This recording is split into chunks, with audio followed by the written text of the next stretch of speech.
Hi friends, welcome to our YouTube channel. ಇವತ್ತು ಪಾಲಕ್ ಚಪಾತಿ ಮಾಡೋಣ ಬನ್ನಿ. ಪಾಲಕ್ ಚಪಾತಿಗೆ ಇಲ್ಲೊಂದು ಬೌಲ್ ಗೋಧಿ ಹಿಟ್ಟು ತೊಗೊಂಡಿದ್ದೀನಿ, 1 ಕಟ್ಟಷ್ಟು ಪಾಲಕ್ ಸೊಪ್ಪು ತೊಗೊಂಡಿದ್ದೀನಿ, ಉಪ್ಪು, ಚಿಲ್ಲಿ ಪೌಡ್ರು, ಧನಿಯಾ ಪೌಡರು, ಅರಿಶಿನ ಪುಡಿ ತೊಗೊಂಡಿದ್ದೀನಿ.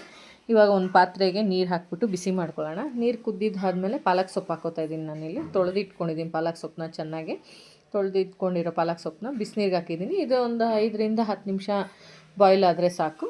ಬಾಯ್ಲ್ ಆದಮೇಲೆ ಇದನ್ನು ಒಂದು ಬೌಲಿಗೆ ತೊಗೊಳ್ಳೋಣ.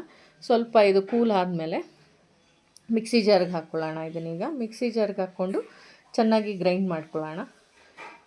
ಇವಾಗ ಇದು ಚೆನ್ನಾಗಿ ಗ್ರೈಂಡ್ ಆಗ್ತಾಯಿದೆ. ಗ್ರೈಂಡ್ ಆದಮೇಲೆ ಇದನ್ನು ಒಂದು ಬೌಲಿಗೆ ಶಿಫ್ಟ್ ಮಾಡ್ಕೊಳ್ಳೋಣ. ಬೌಲಿಗೆ ಶಿಫ್ಟ್ ಮಾಡ್ಕೊಂಡಿದ್ದಾದಮೇಲೆ ಇವಾಗ ಇನ್ನೊಂದು ಬೌಲ್ ತೊಗೊಂಡು ಅದಕ್ಕೆ 1 ಬೌಲ್ ಗೋಧಿ ಹಿಟ್ಟು ಹಾಕೋತಾ ಇದ್ದೀನಿ.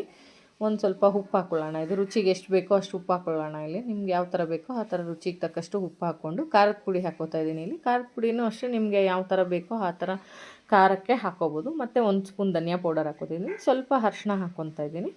ಆಮೇಲೆ ಇದು ರುಬ್ಬಿಟ್ಟಿರೋ ಅಂಥ ಪಾಲಕ್ನ ಮಿಕ್ಸ್ ಮಾಡ್ಕೊಳ್ಳೋಣ ಚಪಾತಿ ಹಿಟ್ಟಿಗೆ. ನೀರೇನು ಬೇಕಾಗಲ್ಲ ಎಕ್ಸ್ಟ್ರಾ.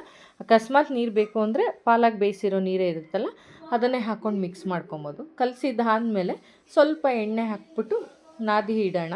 ಇದೊಂದು 15-20 ನಿಮಿಷ ಆದಮೇಲೆ ಚಪಾತಿ ಮಾಡ್ಕೊಬೋದು. ಇವಾಗ 20 ನಿಮಿಷ ಮುಚ್ಚಿಡೋಣ. ಇದನ್ನು ಮುಚ್ಚಿಟ್ಟಾದಮೇಲೆ ಈ ಥರ ಸಾಫ್ಟಾಗಿರುತ್ತೆ. ಇದು ಸಾಫ್ಟ್ ಆದಮೇಲೆ ಇದನ್ನು ಇನ್ನೊಂದು ಸಲ ನಾದ್ಕೊಂಡು ಚಪಾತಿ ಮಾಡ್ಕೊಳ್ಳೋಣ. ಚಪಾತಿ ಇದು ಸಾಫ್ಟಾಗಿ ಚೆನ್ನಾಗಾಗುತ್ತೆ. ಮಕ್ಕಳಿಗೆ ಸೊಪ್ಪು ತಿನ್ನಲ್ಲ ಆ ಥರ ಎಲ್ಲ ಇರ್ತಾರಲ್ಲ ಮಕ್ಕಳು, ಅವ್ರಿಗೆ ಈ ಥರ ಚಪಾತಿ ಮಾಡಿಕೊಟ್ರೆ ತುಂಬ ಖುಷಿಯಾಗುತ್ತೆ. ಇದು ಮೊಸರು ಜೊತೆಗೂ ತಿನ್ಬೋದು. Ready to heat.